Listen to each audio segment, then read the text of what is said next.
Mesdames et messieurs, bonsoir. Merci d'avoir choisi RTI 1 à la une de ce 20h.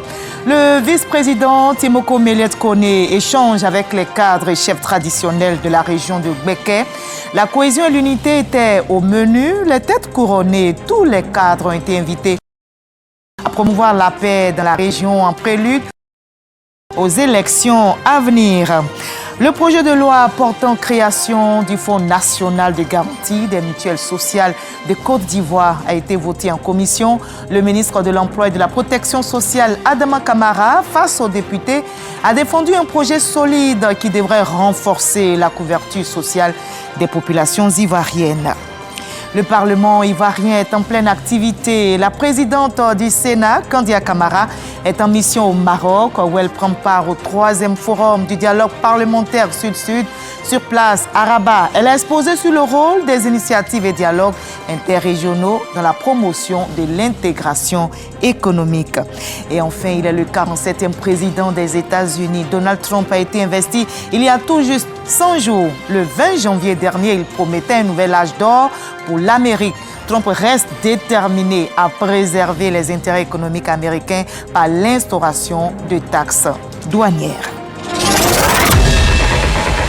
Soyez les bienvenus sur RTI 1. On commence tout de suite par Bouaké. C'est dans le Gbeke. La cohésion et l'unité sont d'actualité dans cette région. Le vice-président Timoko Méliès Koné était justement en visite de travail sur place.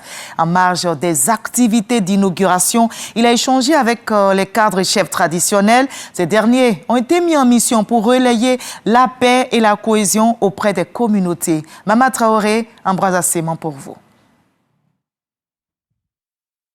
Fraîchement inaugurée, la grande salle de conférence de l'hôtel de ville de Bouaké accueille sa toute première rencontre et non des moindres, un échange entre le vice-président de la République de Côte d'Ivoire, les têtes couronnées, les élus et les cadres de la région de Gbeke. Au nom de la chefferie traditionnelle, Nana Ngoran Kofi II témoigne sa reconnaissance au chef de l'État pour les nombreuses actions de développement réalisées dans la région de Gbeke. Nous, chefs traditionnels de la région de Gbeke, nous vous demandons de lui traduire notre soutien total et indéfectible dans tout ce qu'il jugera aujourd'hui et demain utile de faire et d'entreprendre pour la bonne marche de notre beau pays, la Côte d'Ivoire.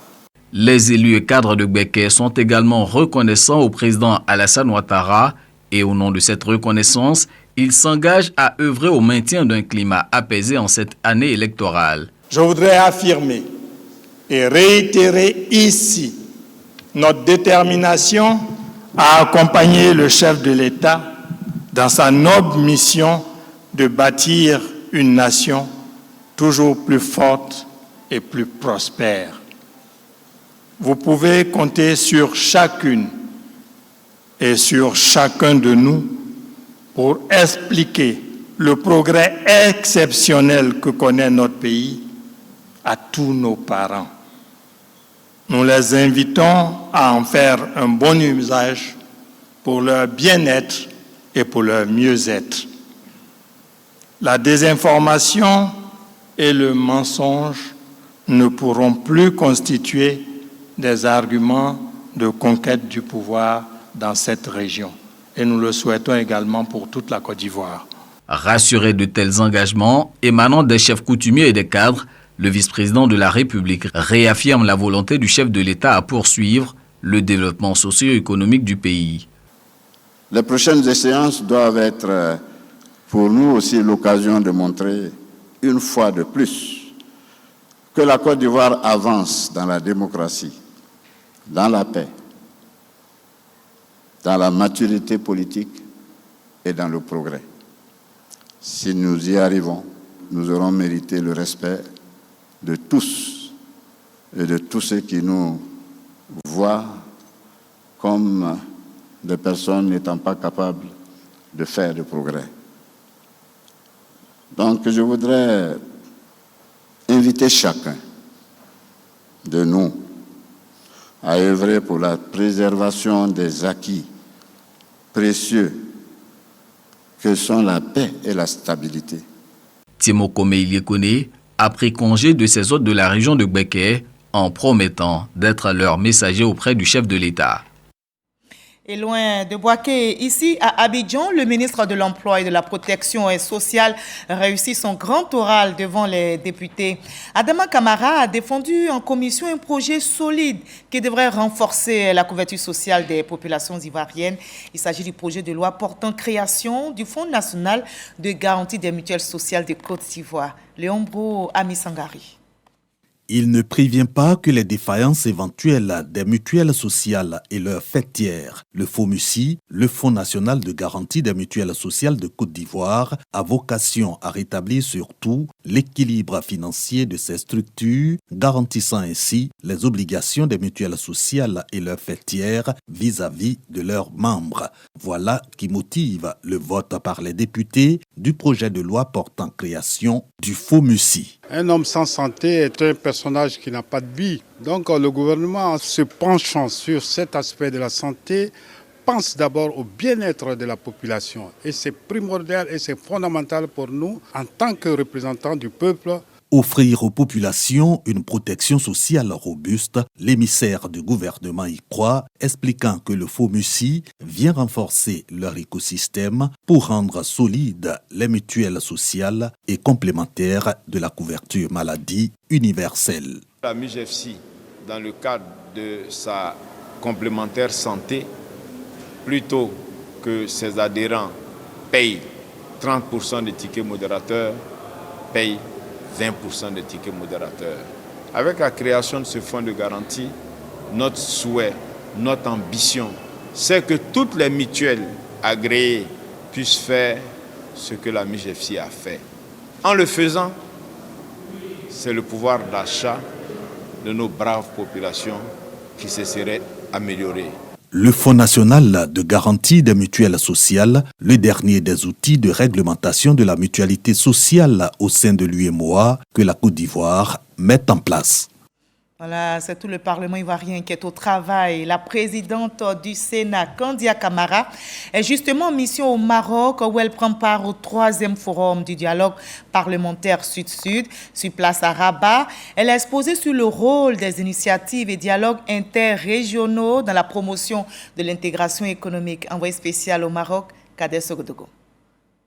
Kandia Kamisoko Camara, présidente du Sénat de Côte d'Ivoire, expose au Parlement marocain à Rabat un thème, le rôle des initiatives et dialogues interrégionaux dans la promotion de l'intégration économique sud-sud et du développement partagé. La vision de la Côte d'Ivoire est claire. Pour affronter les défis communs, la mise en commun des ressources s'impose. Sous le leadership de son Excellence M. Alassane Ouattara, président de la République de Côte d'Ivoire, mon pays a fait de l'intégration régionale et interrégionale un axe stratégique de sa politique économique et diplomatique. En effet, la Côte d'Ivoire s'est résolument engagée dans le renforcement des partenariats sud-sud à travers plusieurs initiatives concrètes, parmi lesquelles la consolidation du rôle moteur de la Côte d'Ivoire au sein de la CEDEAO, notamment par l'harmonisation des politiques économiques, le soutien à la zone de libre-échange continentale africaine ZLECAf, et la participation active aux grands chantiers d'infrastructures régionales comme le corridor Abidjan-Lagos. Pour le Maroc, pays hôte de la 3e édition du Forum parlementaire de l'Assemblée des Sénats, Choura et Conseil équivalent d'Afrique et du monde arabe, ACK, les relations avec la Côte d'Ivoire sont une priorité. C'est ce qui ressort de l'audience avec Mohamed Ould Errachid, président de la Chambre des conseillers du Royaume du Maroc et président de l'ACK. Nous partageons beaucoup de valeurs que nous nous inscrivons dans les perspectives.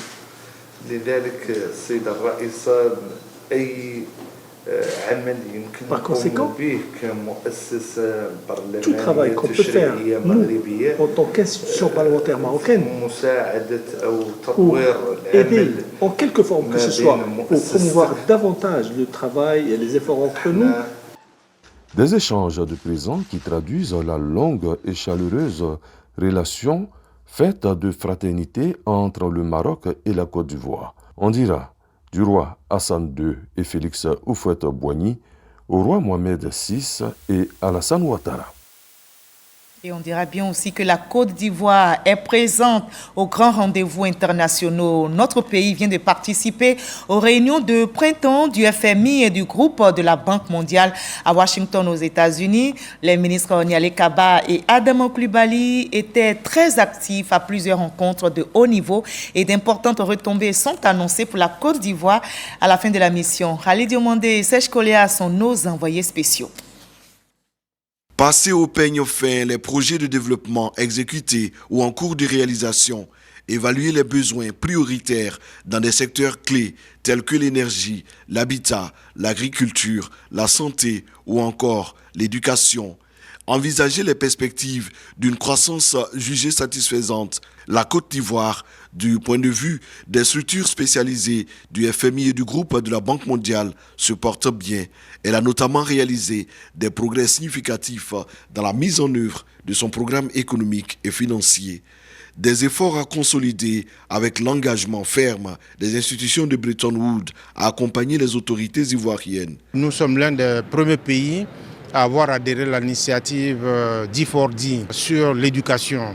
Le développement du capital humain aujourd'hui est essentiel. Donc ils ont estimé que la Côte d'Ivoire ouvre la voie à d'autres pays. On est cité en exemple sur les modèles de financement, mais également sur les modèles de développement.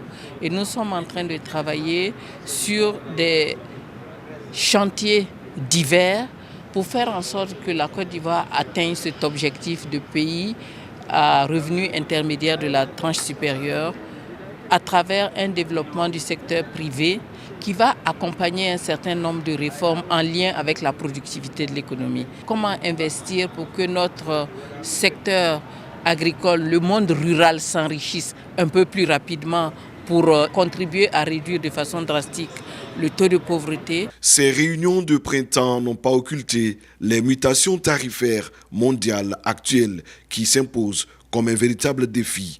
S'adapter au contexte et bâtir des économies plus résilientes. Une recommandation forte a été faite d'accélérer en fait la zone de libre-échange continentale africaine, la ZLECAf, comme étant une mesure pouvant atténuer les effets des tensions commerciales que nous observons actuellement. Si on prend l'UEMOA en tant que tel, il y a une amélioration des principaux agrégats macroéconomiques entre 2023 et 2024.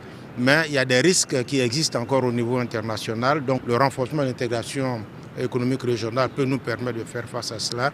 Une semaine chargée pour la délégation ivoirienne, un programme marathon mis à profit pour rassurer les partenaires au développement et présenter aux investisseurs privés les opportunités en Côte d'Ivoire. C'était aussi un amoureux de son pays, travailleur chevronné, passionné. La Côte d'Ivoire ne l'oublie donc pas. Le colonel à la retraite Ouloto Tiédé Victor a quitté ce monde le 6 mars dernier.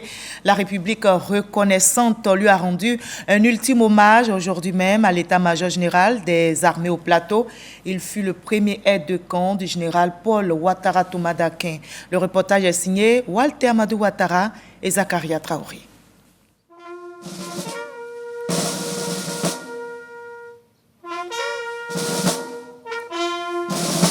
Cette sonnerie aux morts plonge l'assistance dans un silence douloureux et ravive la pensée orientée vers la destinée de tout humain. C'est le début de la cérémonie d'honneur funèbre militaire à feu le colonel à la retraite Ouloto Tiédé Victor. Parmi les militaires à la retraite, à côté des ayants droit statutaires à cet hommage à la place d'armes de l'état-major général des armées, que sont les généraux, figurent les fondateurs, les bâtisseurs, tous ceux qui auront marqué de façon particulière leur temps de passage sous les drapeaux. Et le colonel Ouloto Tiédé Victor, ici couché, fait partie de ceux-là.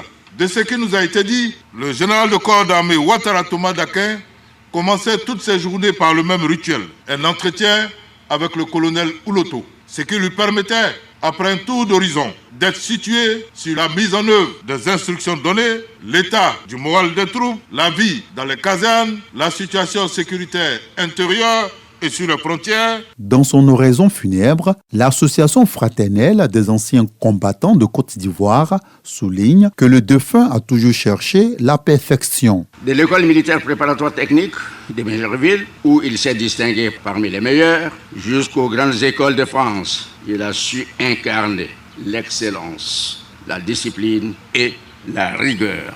Premier officier ivoirien de transmission, il a été appelé auprès du général de corps d'armée, Ouattara Paul Thomas Daquin, premier chef d'état-major général des armées de Côte d'Ivoire, pour participer à la structuration de notre jeune armée en construction. Présidé par le ministre d'État, ministre de la Défense, Téné Birahima Ouattara, cette cérémonie d'hommage a fait le colonel à la retraite Ouloto Tiédé Victor, père de la ministre d'État. Anne Désiré Ouloto est rehaussée par le soutien du médiateur de la République, Adama Toungara, et des membres du gouvernement.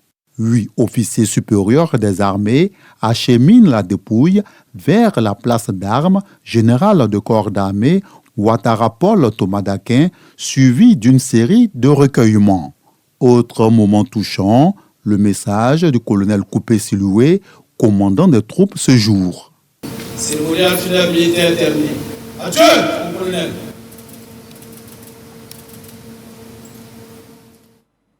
Voilà, et ainsi va la vie. L'eau est source de vie et elle ne doit pas du tout manquer dans les ménages. Le gouvernement continue donc de déployer dans les différentes régions le programme Eau pour tous. Et les ministres Moussa Sanogo et Bouaké Fofana ont inauguré des infrastructures hydrauliques à Touba et à Fongbesso, c'est dans la région du Bafing. Elles ont coûté 10 milliards de francs CFA et les populations savourent leur joie. Nous rapporte Chris Ephraim Demandé, Siaka Kone et Zia Apollinaire. Une usine de traitement de 300 mètres cubes par heure, une station de reprise, un château d'eau de 1000 mètres cubes et des canalisations. Voici 3 infrastructures inaugurées à Touba, dans la région du Bafing, par les ministres de l'hydraulique, de l'assainissement et de la salubrité, Bouaké Fofana, et celui du patrimoine, du portefeuille de l'État et des entreprises publiques de Côte d'Ivoire, Moussa Sanogo. D'un coût global de 10 milliards de francs CFA, ces infrastructures viennent renforcer le système d'approvisionnement en eau potable dans la région et garantir une réserve sans pénurie jusqu'en 2045. Grâce à la vision politique du président Ouattara et aux actions inlassables du Premier ministre Mandé, nous pouvons dire sans risque de nous tromper qu'en Côte d'Ivoire, nous aurons assez d'eau pour boire, que nous aurons assez d'eau pour faire pousser nos plantes. Le projet que nous inaugurons aujourd'hui va sécuriser et renforcer la production d'eau potable avec un temps de fonctionnement de 20 heures. Moussa Sanogo a exprimé au nom des populations sa reconnaissance et gratitude envers le chef de l'État Alassane Ouattara. Nous pouvons dire merci au ministère donc en charge de l'hydraulique et à travers eux au président de la République, c'est le magistère duquel toutes ces activités se déroulent. Les populations en sont gré et on espère en tout cas que la Côte d'Ivoire continuera sa marche en avant, non seulement dans le secteur de l'hydraulique mais dans bien d'autres. La route, l'école, la santé, ainsi de suite. En tout cas, nous sommes très heureux que cet ouvrage soit achevé. Outre ces infrastructures, le château d'eau de Fongbesso, sous-préfecture du département de Touba, a également été mis en service. D'une capacité de 50 mètres cubes, il dispose d'un forage de 7 mètres cubes par heure et couvre les besoins en eau potable des populations jusqu'en 2037. Voilà le reportage de Chris Ephraim Diomandé, commenté pour vous par Jean-Marc Gagui. Je vous conduis à présent sur la scène politique et là-bas on prépare la présidentielle. Le RHDP s'active. Le directoire du parti vient de tenir une réunion au siège du parti à Cocody. Le RHDP annonce l'organisation de son 2e congrès ordinaire les 20 et 21 juin prochains au parc des expositions d'Abidjan. Noussangari. 2 dates majeures pour le RHDP, Rassemblement des oufouettistes pour la démocratie et la paix. Le parti annonce la tenue de son congrès les 20 et 21 juin prochains au parc des expositions d'Abidjan, un événement décisif à l'approche de la présidentielle de 2025. Ce congrès revêt donc une importance particulière. Il donnera donc l'occasion de dresser un bilan de la nouvelle organisation du parti, de faire des recommandations pour un renforcement de la position de notre appareil sur l'échiquier politique national, de dégager les perspectives de renouveler le mandat du président à la tête du parti et de désigner le candidat du RHDP à la prochaine échéance présidentielle d'octobre 2025. Pour réussir le pari de la mobilisation, les coordonnateurs principaux et leurs associés sont mis en mission. Pour l'ouverture de ce congrès, plus de 7000 militants sont attendus au parc des expositions. Pour la clôture, à l'effet de réaliser une mobilisation populaire exceptionnelle, plus de 60 000 militants sont attendus au stade d'Ebempe. Le directoire a également recommandé au secrétariat exécutif d'organiser en prélude au 2e congrès ordinaire des pré-congrès régionaux.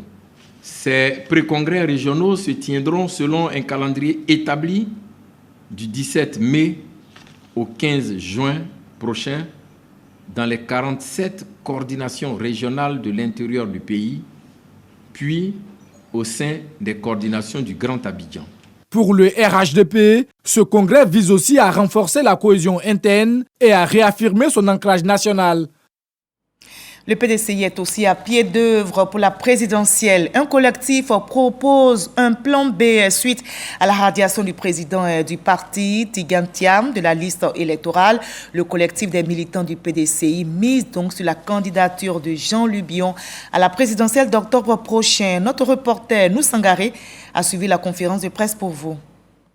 La radiation de Tidjane Thiam de la liste électorale soulève de nombreuses interrogations. En cause, sa nationalité française au moment de l'enrôlement.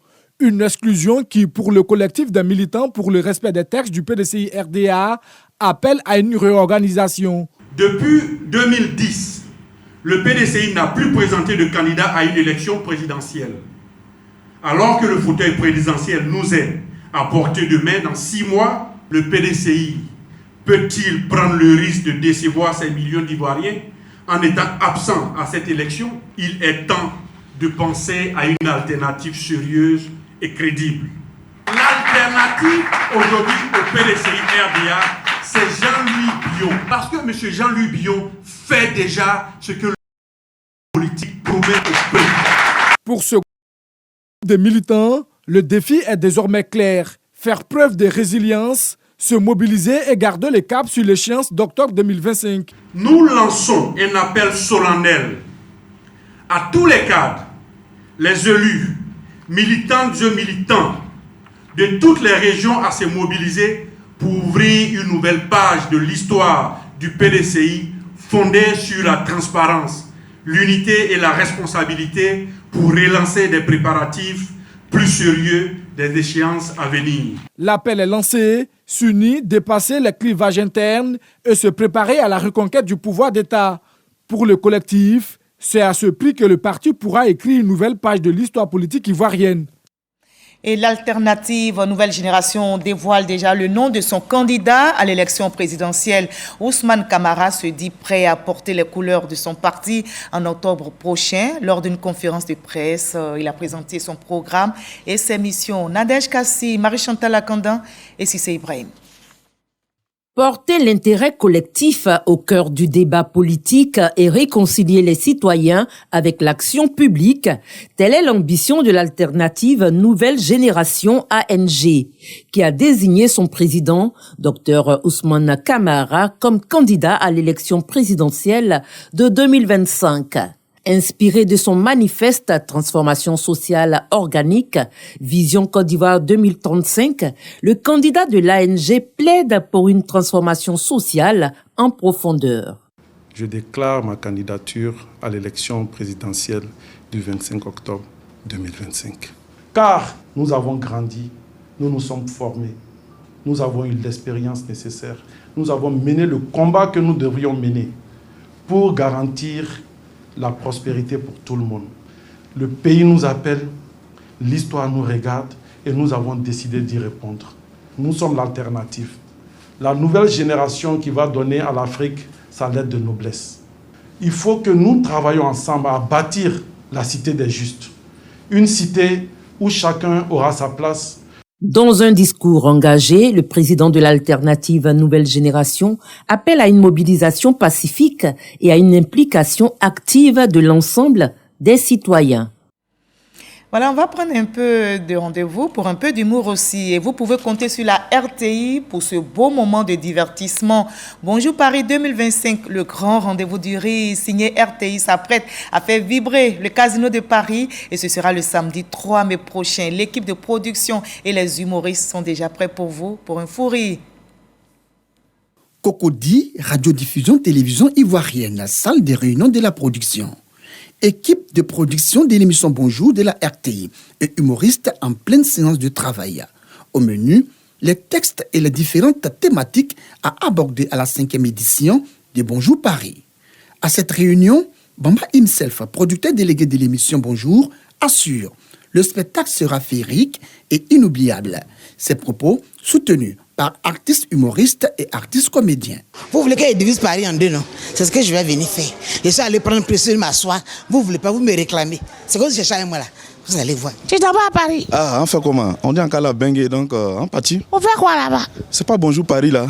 Mais dis, on m'a dit, il n'y a pas la fraîcheur, hein? C'est comment? Là-bas, là, il fait froid. Faut commencer à dormir sur la glace. Les artistes ivoiriens ne manquent pas de lancer un défi aux humoristes des deux pays invités, le Cameroun et la République démocratique du Congo. J'ai appris que, bonjour, là, il y a un Camerounais et puis un Congolais qui viennent. Parce que quand on vient de faire Bonjour Paris 2025, là, on les attend au Maroc. Congolais, c'est la danse, camerounais aussi. Comment vous pouvez les associer à nous, les champions d'Afrique? Mais on va leur faire plaisir, ils n'ont qu'à venir. Les humoristes dans leur ensemble se disent prêts à enflammer la salle du Casino de Paris le samedi 3 mai prochain. Jula Mousso, à la Logodia, Panam, au Casino de Paris, à la Logodia. Skinny est joli dans piscine, mais Apuchu est joli dans fête de mer. On est ensemble. Voilà, c'était un reportage de Kone Pagassoro Demadonji. Le Gabon, qui retrouve son siège au sein de l'Union africaine, lui a annoncé aujourd'hui même la levée des sanctions contre ce pays suspendu de ses instances après le coup d'État d'août 2023 qui a évincé Ali Bongo du pouvoir. Il est le 47e président des États-Unis. Donald Trump a été investi il y a tout juste 100 jours. Et le 20 janvier dernier, vous vous souvenez, il promettait un nouvel âge d'or pour l'Amérique. Alexis Ouedraogo. Son discours pour ses 100 jours à la Maison-Blanche s'est voulu comme à son habitude explosif. Rien ne m'arrêtera dans ma mission qui consiste à assurer à nouveau la sécurité de l'Amérique. Suppression de postes de fonctionnaires, démantèlement d'agences fédérales, retrait de l'Organisation mondiale de la santé ou encore de l'accord de Paris. Dès son investiture, Donald Trump met fin aux demandes d'asile et remet en cause le droit de sol. Il ordonne la fin des passeports avec le genre X. Désormais, les États-Unis ne reconnaissent que les sexes masculins et féminins définis à la naissance. Autre promesse de campagne mise à exécution, l'expulsion des migrants sans papier. En un peu plus de 3 mois, le président américain a signé quelques 130 décrets. Visage très présent aux côtés de Trump, Elon Musk. À la tête de la Commission pour l'efficacité gouvernementale, il est chargé de réduire les dépenses de l'État. Ses premières victimes comptent l'Agence de l'aide au développement international, dont le budget représente plus de 42% de l'aide humanitaire dans le monde. Et le président américain va plus loin. Il affiche sa volonté de faire du Canada le 51e État américain et d'acheter le Groenland. Rapport tout aussi tendu avec l'Ukraine, dont le président, venu signer aux États-Unis un accord sur les minerais, s'est fait rabrouer à la face du monde. Le 2 avril, Donald Trump met à exécution l'une de ses menaces, des droits de douane réciproques d'au moins 10% dans 185 pays. 20% pour l'Union européenne et 45% sur la majorité des produits chinois entrant aux États-Unis. La riposte ne se fait pas attendre du côté de Pékin qui impose 125% de taxes aux importations de biens américains. Une guerre commerciale qui fait plonger les marchés boursiers aux portes d'une récession économique mondiale. Mais une semaine après son annonce, le 9 avril, Donald Trump fait volte-face en suspendant pour 90 jours ses surtaxes additionnelles, à l'exception de la Chine. À ce jour, un grand nombre de décrets pris par Trump restent bloqués en justice.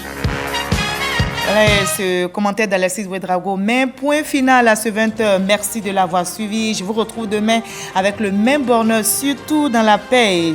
Demain, c'est jour férié, jour de la fête du travail. Bonne fête donc à toutes et à tous. À demain.